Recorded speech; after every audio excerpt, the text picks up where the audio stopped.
Allahu Akbar.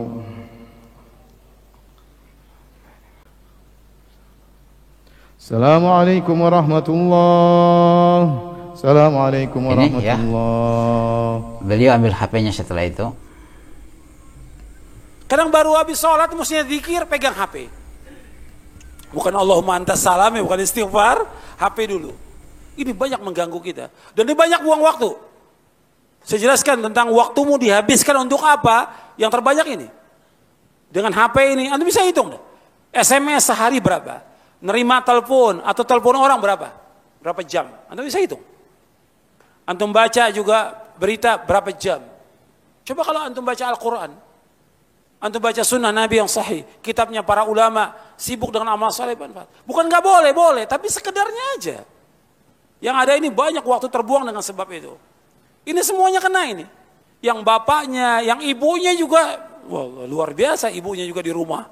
Sibuk dengan HP. Yang neneknya juga sama, sibuk dengan HP. Yang anak-anaknya juga sama. Karena semua dikasih HP.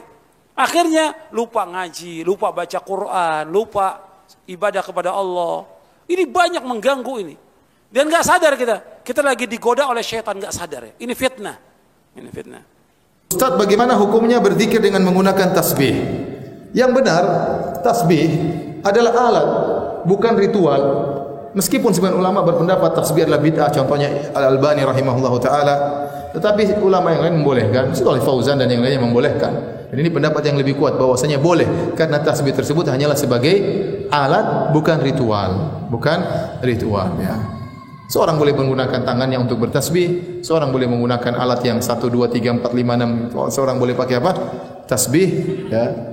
Ini hanya sekedar alat. Tetapi yang lebih afdal bertasbih dengan apa? Dengan jari. Kata Nabi SAW, fa innahunna mustantaqatun yaumal qiyamah. Sungguhnya jari-jari ini akan dibuat berbicara oleh Allah pada hari kiamat, menjadi saksi bahwasanya kita bertasbih. Dan kalau orang bawaannya selalu pakai tasbih, kalau enggak bawa tasbih dia enggak berzikir, ya. Tapi kalau orang bawaannya bawa jari, dia tinggal gini-gini aja. Terus kalaupun berzikir dengan tasbih, maka ingat itu sebagai alat, bukan sebagai ritual. Secara hukum syar'i, tasbih itu boleh atau tidak dipakai untuk berzikir? Tidak boleh. Bid'ah hukumnya. Dan itu yang kuat pendapat. Itu pendapat yang kuat. Ada pendapat ulama yang membolehkan, tapi nggak kuat. Pendapat yang marju. Dibawakan oleh Syekh Bakar bin Abdullah Abu Zaid rahimahullah dalam kitabnya tentang as-subha hukmuha wa tarikhuha. As-subha hukmuha wa tarikhuha. Bukunya tipis, Kutaib. Tentang hukum tasbih, hukumnya dan sejarahnya. Dijelaskan tasbih itu menyerupai orang-orang Nasrani, orang Hindu, Buddha. Dalam Islam nggak ada. Di zaman Nabi, Nabi nggak pernah pakai tasbih sama sekali. Di zaman Nabi sudah ada benang, sudah ada kerikil, kan bisa dibuat. Nabi nggak gunakan. Ketika kita bermakmum saat salat subuh, sedangkan imam kita kunut, apakah kita mengangkat tangan atau tidak dan tidak mengaminkan? Ya, kita kalau imamnya kunut, maka kita ikut kunut. Oleh karena kita angkat tangan dan kita mengaminkan. Ya, itu pendapatnya Imam Ahmad rahimahullahu taala, pendapat Ibn Taimiyah rahimahullahu taala. Jadi masalah kunut ini masalah khilaf yang kuat di kalangan para ulama. Kalau saya boleh bagi ya, ada beberapa pendapat. Pendapat pertama bahwasanya kunut subuh sunnah ya, dan itu pendapat Imam Malik dan pendapat Imam Syafi'i rahimahullahu taala. Kemudian juga didukung oleh pendapat dari Ibnu Hazm rahimahullahu taala, mazhab Zahiriyah. Jadi Malikiyah, Syafi'iyah, Zahiriyah mengatakan kunut subuh setiap hari sunnah. Kemudian pendapat yang mengatakan tidak sunnah ada dua.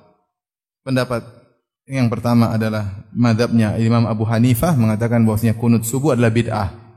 Ya. Imam Abu Hanifah mengatakan kunut subuh adalah bid'ah. Adapun pendapat Imam Ahmad mengatakan kunut subuh tidak disyariatkan namun tidak disifati dengan bid'ah. Makanya Imam Ahmad mengatakan kalau ada yang kunut maka saya tidak celah. Kalau ada yang kunut subuh saya tidak celah. Bahkan Imam Ahmad berkata seandainya ada seorang kunut subuh tiap hari tapi mendoakan kebaikan bagi kaum muslimin dan mendoakan kecelakaan bagi orang-orang kafir, maka tidak mengapa meskipun tiap hari. Meskipun tiap hari. Adapun Al-Imam Ibnu Qayyim rahimahullah taala, kemudian Az-Zahabi, ya, beberapa ulama berpendapat sesekali kunut subuh tidak mengapa, karena datang dari sebagian sahabat mereka kunut subuh, ya. Ini beberapa pendapat. Kalau saya bisa simpulkan, pendapat pertama adalah sunnah Malikiyah dan Syafi'iyah dan juga Zahiriyah. Pendapat kedua adalah bid'ah, adalah mazhab apa? Abu Hanifah. Kemudian yang ketiga Imam Ahmad, tidak dianjurkan namun tidak disifati dengan apa? Bid'ah, ya. Dan dia tidak mencela orang yang kunut subuh meskipun tiap hari. Kemudian yang keempat, pendapat yang mengatakan sesekali kunut subuh tidak jadi masalah. Toh Nabi pernah kunut subuh, sesekali kita kerjakan tidak ada masalah. Kenapa bisa banyak pendapat seperti ini? Karena masalah khilafnya kuat. Masalah khilafnya kuat, insyaallah nanti suatu saat kita akan bahas secara detail dengan sanad-sanadnya agar kita tahu ternyata yang masalahnya permasalahan yang sangat kuat, tidak perlu kita perdebatkan, tidak perlu kita ribut-ributkan, ya. Ente mau kunut silakan, enggak kunut juga enggak apa-apa. Kalau ada imam mazhab Hanafi yang mengatakan kunut subuh bid'ah, khilaf menjadi dua pendapat. Bagaimana kalau seorang makmum salat subuh di belakang imam yang kunut? Maka sebagian ulama Hanafiyah mengatakan tidak perlu angkat tangan, dan sebagian ulama Hanafiyah mengatakan angkat tangan karena status antum adalah apa? Makmum. Dan ini masalah ijtihadiyah. Dari sini kita tahu pendapat banyak. Ya, maka tidak perlu kita kenceng-kencengan masalah ini, ya. Kita kenceng tidak pada tempatnya. Paham? Nanti insyaallah ada pembahasan tatkala sampai masalah kunut subuh kita akan bahas. Saya sendiri tiap hari kunut subuh. Tiap hari karena saya jadi makmum di belakang orang yang kunut subuh. Kunut subuh itu ada dalilnya. Kunut subuh terus menerus ada dalilnya. Hadisnya dhaif. Dhaif itu artinya apa? Lemah. Lemah itu boleh dipakai atau tidak? Enggak boleh dipakai. Ingat tuh, hadisnya ada dhaif. Kalau dhaif enggak boleh dipakai. Bahkan ada sahabat bertanya, seorang anaknya dari sahabat bertanya, "Wahai ayahku, engkau pernah sholat di belakang di belakang Rasulullah SAW, Abu Bakar, Umar, Uthman, Ali radhiyallahu ajma'in. Apakah mereka kunut subuh?" Dijawab oleh bapaknya, "Ai bunayya muhdatsun." Wahai anakku, kunut subuh itu muhdats. Apa makna muhdats? Bid'ah. Bahkan lebih tegas lagi di Sunan Nasa'i dijelaskan, "Ai bunayya bid'atun." Wahai anakku, kunut subuh itu bid'ah. Kalau bid'ah enggak boleh kita ikut. Sekarang kalau kita sholat di belakangnya orang yang kunut subuh, ya kita memperbanyak baca pujian kepada Allah. Bisa kita baca Rabbana lakal hamdu terus kita ulang-ulang sampai 10 kali enggak ada masalah. Bahkan Nabi pernah membaca li rabbil hamdu li rabbil hamdu li rabbil hamdu li rabbil hamdu terus sebanyak-banyaknya. Bab saat itulah saat memuji kepada Allah. Mereka kunut, biarkan mereka kunut, kita baca pujian kepada Allah, jangan ikut kunutnya dia. Tapi kalau dia sujud wajib ikut karena kita bermakmum dengan imam. Enggak boleh kita menyalahi imam. Tapi ketika dia berbuat bid'ah, nggak boleh kita ikut bid'ahnya. Jelas? Jadi ini udah masalahnya sudah jelas. Jangan nanti dibilang lagi, ini kan masalah khilafiyah, masalah ijtihadiyah. Kalau bid'ah nggak ada ijtihadiyah, udah bid'ah ya bid'ah. Nanti dibawa lagi hadis yang nggak ada asalnya, ikhtilafu ummati rahmatun, ikhtilaf umatku rahmat. Kalau gitu kita balik, bersatunya umatku adalah azab. Nggak terima dia. Karena ini memang nggak ada asalnya di sini, ikhtilaf nggak ada asalnya. Nggak ada dari Nabi, nggak ada dari sahabat, nggak ada asalnya sama sekali.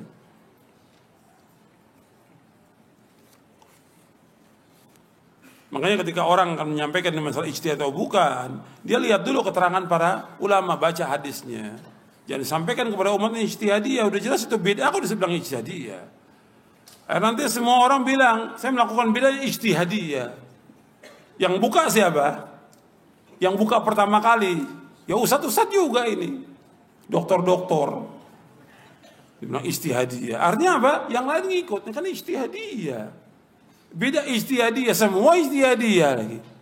Dalil ada kok. Fa in tanaza'tum fi syai'in farudduhu ila Allah wa Rasul in kuntum tu'minuna billahi wal yawmil akhir. Dzalika khairun wa ahsanu ta'wila. Dalam surah An-Nisa ayat 59. Jika kalian berselisih tentang sesuatu